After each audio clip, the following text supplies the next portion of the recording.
ಎಲ್ರಿಗೂ ನಮಸ್ಕಾರ. ನೀವು ನೋಡ್ತಾ ಇದ್ದೀರಾ ಟಿವಿ ವಿಕ್ರಮ. ನಾನು ಮುಮ್ತಾಜ್ ಅಬ್ದುಲ್ ನೆಲ್ಲೆಡ್ಕ. ನೀವಿನ್ನು ಟಿವಿ ವಿಕ್ರಮವನ್ನು ಸಬ್ಸ್ಕ್ರೈಬ್ ಮಾಡದೆ ಈ ಕಾರ್ಯಕ್ರಮವನ್ನು ನೋಡ್ತಾ ಇದ್ರೆ ದಯವಿಟ್ಟು ಟಿವಿ ವಿಕ್ರಮವನ್ನು ಸಬ್ಸ್ಕ್ರೈಬ್ ಮಾಡಿ.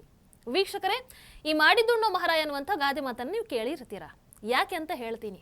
ನಿಮಗೆ ನೆನಪಿರಬಹುದು, ಗುತ್ತಿಗೆದಾರರ ಸಂಘದ ಅಧ್ಯಕ್ಷರಾಗಿದ್ದಂಥ ಕೆಂಪಣ್ಣವರು ಈ ಕಮಿಷನ್ ಆರೋಪವನ್ನು ಮಾಡಿದ್ರು ಅವತ್ತಿನ ಬಿಜೆಪಿ ಸರ್ಕಾರದ ಮೇಲೆ. ಆಗ ವಿರೋಧ ಪಕ್ಷದಲ್ಲಿದ್ದಂತಹ ಕಾಂಗ್ರೆಸ್ ಅದನ್ನ ಒಂದು ದೊಡ್ಡ ಅಸ್ತ್ರವಾಗಿ ಮಾಡ್ಕೊಳ್ತಾರೆ. ಬಿಜೆಪಿ ಸರ್ಕಾರ ಶೇಕಡ 40% ಕಮಿಷನ್ ಸರ್ಕಾರ ಅಂತಾನೆ ಆರೋಪವನ್ನ ಮಾಡಿ ಸರ್ಕಾರದ ವಿರುದ್ಧ ಒಂದು ದೊಡ್ಡ ಅಭಿಯಾನವನ್ನು ನಡೆಸುತ್ತೆ.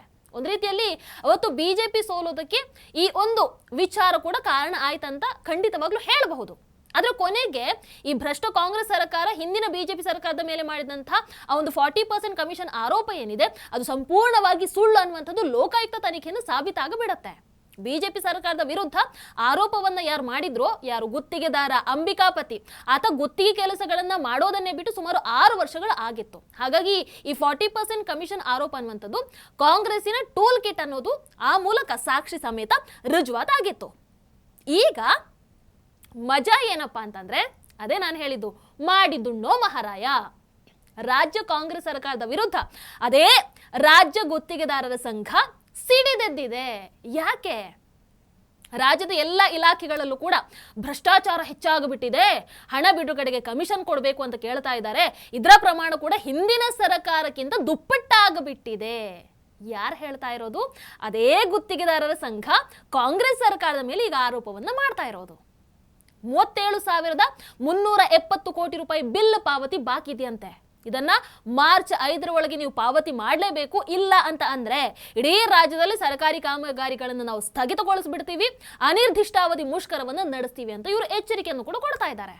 ಇನ್ನು ರಾಜ್ಯ ಗುತ್ತಿಗೆದಾರ ಸಂಘದ ಅಧ್ಯಕ್ಷ ಆರ್ ಮಂಜುನಾಥ್ ಮಾತಾಡ್ತಾ ಹೇಳ್ತಾರೆ, ಸರ್ಕಾರ 3 ವರ್ಷಗಳಿಂದ ಬಾಕಿ ಬಿಲ್ ಬಿಡುಗಡೆ ಮಾಡ್ಲೇ ಇಲ್ಲ. ಹಾಗಾಗಿ ಗುತ್ತಿಗೆದಾರರು ಆರ್ಥಿಕ ಸಂಕಷ್ಟಕ್ಕೆ ಸಿಕ್ಕಾಕೊಂಡು ಬಿಟ್ಟಿದ್ದಾರೆ. ಸಾಲ ಬಡ್ಡಿ ಅಂತ ಅದ್ಯಾವುದನ್ನು ಕೂಡ ಪಾವತಿ ಮಾಡೋದಕ್ಕೆ ಆಗದೆ ಈಗ ವಿಷ ಕುಡಿಯುವಂತಹ ಸ್ಥಿತಿಗೆ ಎಲ್ಲರೂ ಕೂಡ ತಲುಪಿ ಬಿಟ್ಟಿದ್ದಾರೆ ಅನ್ನುವಂಥ ಆರೋಪವನ್ನ ಮಾಡ್ತಾ ಇದ್ದಾರೆ. ಇಲ್ಲಿ ಲೋಕೋಪಯೋಗಿ, ಜಲಸಂಪನ್ಮೂಲ, ಗ್ರಾಮೀಣಾಭಿವೃದ್ಧಿ ಮತ್ತು ಪಂಚಾಯತ್ ರಾಜ್, ಸಣ್ಣ ನೀರಾವರಿ, ನಗರಾಭಿವೃದ್ಧಿ, ವಸತಿ, ಕಾರ್ಮಿಕ, ಗಣಿ ಮತ್ತು ಭೂವಿಜ್ಞಾನ ಇಲಾಖೆಯಿಂದ ಗುತ್ತಿಗೆದಾರರಿಗೆ ಸುಮಾರು 37,000 ಕೋಟಿ ರೂಪಾಯಿ ಬಿಲ್ ಬಿಡುಗಡೆ ಬಾಕಿ ಇರುವಂಥದ್ದು. ವೀಕ್ಷಕರು, ಈ ವಿಚಾರ ಒಂದು ಕಡೆ ಆದ್ರೆ ಪಾಪ ಈ ಗುತ್ತಿಗೆದಾರರ ಸಂಘದವರು ಏನ್ ಮಾಡ್ತಾ ಇದ್ದಾರೆ ಅಂತಂದ್ರೆ, ರಾಜ್ಯ ಸರ್ಕಾರ ಗುತ್ತಿಗೆದಾರರಿಗೆ ಇಷ್ಟೊಂದು ಹಣ ಬಾಕಿ ಇರಿಸ್ಕೊಂಡಿರೋದ್ರ ಬಗ್ಗೆ ಲೋಕಸಭೆಯ ವಿರೋಧ ಪಕ್ಷದ ನಾಯಕ, ಸೋ ಕಾಲ್ಡ್ ಹೈಕಮಾಂಡ್, ಯಾರು ಹೇಳಿ? ರಾಹುಲ್ ಇಟಲಿ ಅವರಿಗೆ ಪತ್ರವನ್ನ ಬರೆದು ನಮ್ಮ ಸಮಸ್ಯೆಗಳಿಗೆ ಪರಿಹಾರವನ್ನು ಕೊಡಿಸಿ ಅಂತ ಮನವಿ ಮಾಡ್ಕೊಳ್ಳೋದಕ್ಕೆ ತೀರ್ಮಾನವನ್ನ ಮಾಡಿದಾರಂತೆ. ನಾನು ಹೇಳೋದು, ಆ ಸಮಯವನ್ನ ಬೇರೆ ಯಾವುದಕ್ಕಾದ್ರೂ ನೀವು ವ್ಯಯ ಮಾಡಿದ್ರೆ ಒಳ್ಳೇದು ಅಂತ.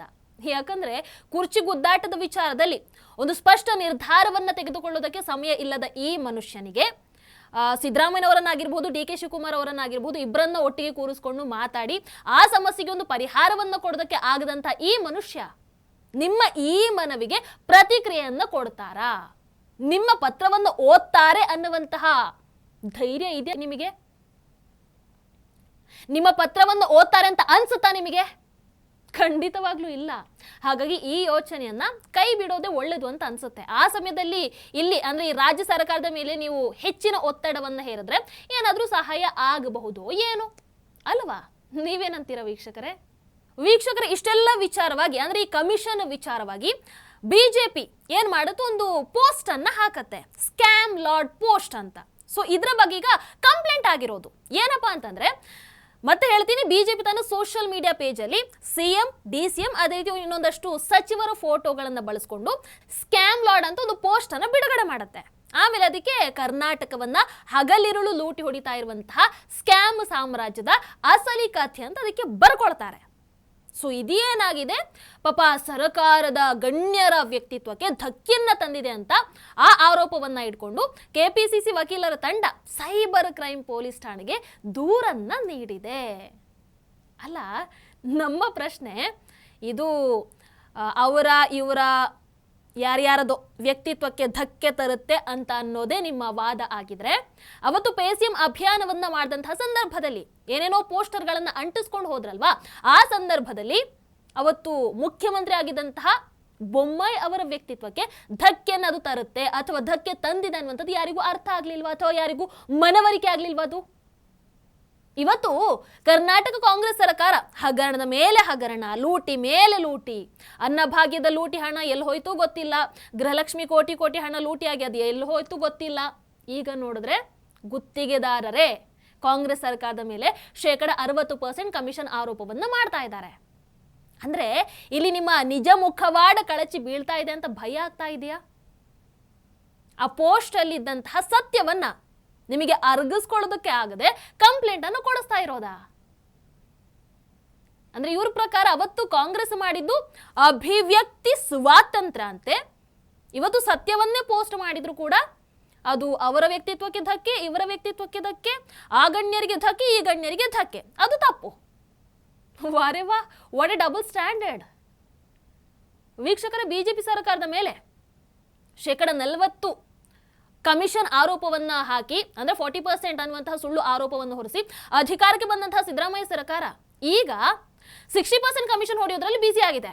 ಅದು ಈ ಕಡೆ ನೋಡಿದ್ರೆ ನಮ್ಮ ಕರ್ನಾಟಕ, ನಮ್ಮದೇ ರಾಜ್ಯ ಡ್ರಗ್ಸ್ ಫ್ಯಾಕ್ಟರಿಯಾಗಿ ಬದಲಾಗ್ತಾ ಇದೆ. ಒಂದಷ್ಟು ದಿನಗಳ ಹಿಂದೆ ಅಷ್ಟೇ ಬೆಂಗಳೂರಲ್ಲಿ ಡ್ರಗ್ಸ್ ತಯಾರಿಕಾ ಘಟಕದ ಮೇಲೆ ಮಹಾರಾಷ್ಟ್ರ ಪೊಲೀಸರು ದಾಳಿಯನ್ನ ಮಾಡ್ತಾರೆ. ಕೋಟ್ಯಾಂತರ ರೂಪಾಯಿ ಮೌಲ್ಯದ ಡ್ರಗ್ಸ್ ಅನ್ನ ವಶಕ್ಕೆ ಪಡ್ಕೊಳ್ತಾರೆ. ಈಗ ನೋಡಿದ್ರೆ ಮೈಸೂರಲ್ಲಿ ದೆಹಲಿ ಪೊಲೀಸರು, ಅದೇ ರೀತಿ ರಾಷ್ಟ್ರೀಯ ಮಾದಕ ದ್ರವ್ಯ ನಿಯಂತ್ರಣ ಘಟಕದ ಅಧಿಕಾರಿಗಳು ಮೈಸೂರಲ್ಲಿ ದಾಳಿಯನ್ನು ನಡೆಸಿದ್ದಾರೆ. ಅಂದ್ರೆ ಒಟ್ಟಾರೆಯಾಗಿ ಸಿದ್ದರಾಮಯ್ಯನವರು ಈ ಕುರ್ಚಿ ಉಳಿಸ್ಕೊಳ್ಳೋದ್ರಲ್ಲಿ 60% ಕಮಿಷನ್ ತಗೊಳ್ಳೋದ್ರಲ್ಲಿ ಬ್ಯುಸಿಯೇ ಆಗಿಬಿಟ್ಟಿದ್ದಾರೆ. ಆದ್ರೆ ನಮ್ಮ ರಾಜ್ಯ, ನಮ್ಮ ಕರ್ನಾಟಕ ಡ್ರಗ್ಸ್ ತಯಾರಿಕೆಗೆ ಸೇಫ್ ಝೋನ್ ಆಗಿ ಬದಲಾಗ್ತಾ ಇದೆ. ಯಾರಿಗೇನಾದ್ರೆ ಏನಾಗಬೇಕು, ಆಗ್ತಾ ಇರಲಿ. ನಮ್ಮ ಕುರ್ಚಿ, ನಮ್ಮ ಅಧಿಕಾರ, ನಮಗಿದು ಇಂಪಾರ್ಟೆಂಟ್ ಅಲ್ವಾ? ಇದು ಕೂಡ ಕರ್ನಾಟಕ ಕಾಂಗ್ರೆಸ್ಸಿನ ಗ್ಯಾರಂಟಿ ಅಂತ ಅನ್ಸುತ್ತೆ. ಅವತ್ತು ಹೇಳಿರಲಿಲ್ಲ, ಇವತ್ತು ಪಾಪ ಈ ಮೂಲಕ ಅದನ್ನ ನಿಮಗೆ ಹೇಳುವಂಥ ಪ್ರಯತ್ನವನ್ನ ಮಾಡ್ತಾ ಇದ್ದಾರೆ ಅಷ್ಟೇ. ನಿಮಗೇನನ್ಸುತ್ತೆ ಕಮೆಂಟ್ ಮಾಡಿ. ನಮಸ್ಕಾರ. ಟಿವಿ ವಿಕ್ರಮ, ದೇಶ ನಿಮ್ಮ ಕೈಯಲ್ಲಿ. ಈ ಕಾರ್ಯಕ್ರಮ ನಿಮಗೆ ಇಷ್ಟ ಆಗಿದ್ದಲ್ಲಿ ಲೈಕ್, ಶೇರ್ ಹಾಗೂ ಕಮೆಂಟ್ ಮಾಡಿ. ಟಿವಿ ವಿಕ್ರಮದ ಕಾರ್ಯಕ್ರಮಗಳನ್ನು ನಿರಂತರವಾಗಿ ವೀಕ್ಷಿಸಲು ಸಬ್ಸ್ಕ್ರೈಬ್ ಮಾಡಿ, ಬೆಲ್ ಐಕನ್ ಒತ್ತಿ.